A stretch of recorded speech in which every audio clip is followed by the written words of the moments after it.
तरह की डिमांड रखते हैं, आशा लेते हैं, तो उन्हें दर्द भी होना पड़ेगा और ये फार्मूले अपनाने पड़ेंगे। फिर देखियो कि कुकर ना हो जाए। एक भगत आपको बता रहा था इंटरव्यू में, पता नहीं कहाँ कहाँ भक्ति करते थे, 2 लड़के थे, कैप्टन था, एक और अच्छा लड़का था, दोनों की मृत्यु होगी, कई लाख रुपये लगे बीमार होकर के, और 50 वर्ष की उम्र होगी थी, 50 से ऊपर उम्र होली थी उस माई की बेटी की। लुटपट के यहाँ आई किसी बहन के कहने थे, यहाँ 1.5 साल भर के बाद उसने अपना ऑपरेशन ठीक करवाया, साल भर के अंदर लाल दे दिया। तो जब आदमी सारा लुटपट लेगा ना, जब यहाँ दर्द होगा और फिर देखना खेल दाता है। तो आप इस सत्संग में आकर ये ज्ञान सुना करो और जो दास बताओ उस पर दृढ़ होया करो, संसार की मत सुना करो। यहाँ से नाम लेकर जाने के बाद कोई ये कह देगा चल वहां लड़के होने की दवाई मिल रहा है, वो हमारा फार्मूला खत्म, वहां कुछ होना ही नहीं था, भगवान ने हाथ हटा लिया। तो इस प्रकार चाहे कुछ भी हो, यहाँ आने के बाद आप सपने में भी किसी की आस्था मत करना, परमात्मा कबीर जी के अतिरिक्त। और फिर देखना, एक कैसा दे सब सदे, सब साधे सब जाए, माली सिंचाए मूल को फिर फले फूले अगाए। तो एक ये फार्मूला है कि राम नाम रटते रहो जब तक घट में प्राण, और कभू तो दीन दयाल के भनक पड़ेगी कान। मतलब इस श्रद्धा से आप यहाँ आओ। और फिर दूसरा ये उद्देश्य रखो कि मान लीजिए किसी भी कारण से त्रुटि तो हमारी ये रहेगी और परमात्मा वो स्वस्थ ना हो सके और मर गया, मृत्यु भी होगी, तो मनुष्य जीवन मिलेगा। मनुष्य जीवन का मिलना कोई बालकों का खेल है। ये तो असंख्य जन्म हो गए, मृत्यु असंख्य जन्म, और ये तो होगी आज ना तो कल होगी। जैसे आज कोई मृत्यु को प्राप्त हो रहा है 50 साल की उम्र, अब उसको बड़ा बुरा लग रहा है, क्योंकि क्या सोच रहा है कि और 10 वर्ष जी जाता, और जो शेष बचे हैं वो कौन से सदा रहेंगे, 10 साल बाद से उनकी टिकट कट लेगी, यहाँ कोई रह नहीं सकता। कबीर साहब क्या कहते हैं, साथी हमारे चले गए हम भी चलन हारे, कोई कागज में बाकी रह रही तात लगी है वार। परमात्मा कहते हैं हमें समझा रहे हैं कि तुम देख रहे हो कि कोई कल मर गया, कोई परसों मर गया, इसी से आपके मित्र प्यारे रिश्तेदार खत्म हो रहे हैं, और आप भी एक दिन जाओगे, आपका कोई कागज में बाकी रह रही है, यानी कोई समय सांस शेष है, जिस दिन वो पूरे होंगे 1 सेकंड में जाओगे, ऐसे कोई रोक नहीं सकेगा। तो कहने का भाव ये है कि इस संसार की आस में केवल यहां जीना ही जीना मानकर भक्ति नहीं बनेगी। परमात्मा की भक्ति को प्रथम रखकर और फिर चलो आप विश्वास करो, ये मालिक आपको जीवन देगा, आपकी आयु बढ़ावेगा, एक्सटेंशन देगा, यदि आपकी नीत भक्ति की रही।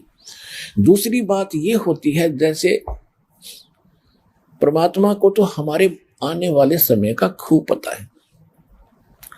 जैसे कोई भक्त की मृत्यु होगी, सतनाम प्राप्त करके सारनाम प्राप्त नहीं हुआ, अब कोई उसके मन में, क्योंकि जो भक्त है उनको तो दृढ़ता रहती है, समाज के लोग वहां आते हैं, पता नहीं क्या क्या उसको कहते हैं, तुम तो ये कहा करते, तुम तो ये कहा करते, अच्छा भगत था, पूरी श्रद्धा थी, इसकी एक्सटेंशन क्यों ना करी तुम्हारे भगवान ने।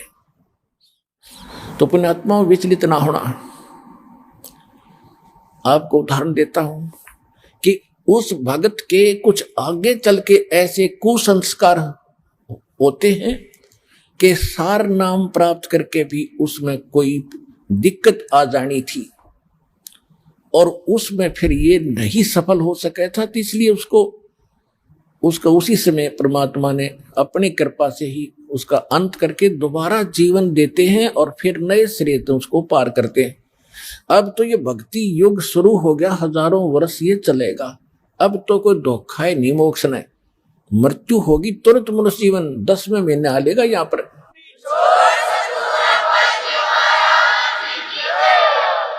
10वें महीने वो आत्मा यहाँ आ लेगी किसी बहन बेटी के गोदी में, माई के गोदी में, और गर्भ से भक्ति शुरू हो जाएगी उसकी। दास के पास उदाहरण है, ऐसे ऐसे भक्त, क्योंकि दास ने 20 वर्ष हो गए लगभग इस उपदेश देने की आदेश प्राप्त हुआ, उस समय से देख रहा है कि कुछ ऐसे भक्त सार नाम प्राप्त करके भी बिगड़ गए और छोड़ गए यहाँ से, और नकलियां गज्जा फंसे। तो वो कुमार्ग था।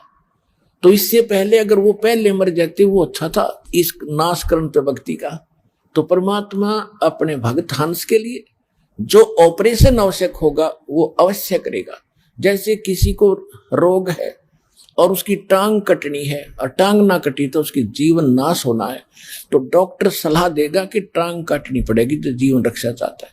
तो बुद्धिमान होगा तो यूं कहेगा जी जीवन रक्षा कर दो, टांग वैसे कट जाए। तो इसी प्रकार परमात्मा के ऑपरेशन में आपको ऑब्जेक्शन नहीं होना चाहिए। जो परमात्मा करता सही करता है, ये विश्वास रखे कि मालिक गलत नहीं कर सकता जब इसकी शरण में आ गए।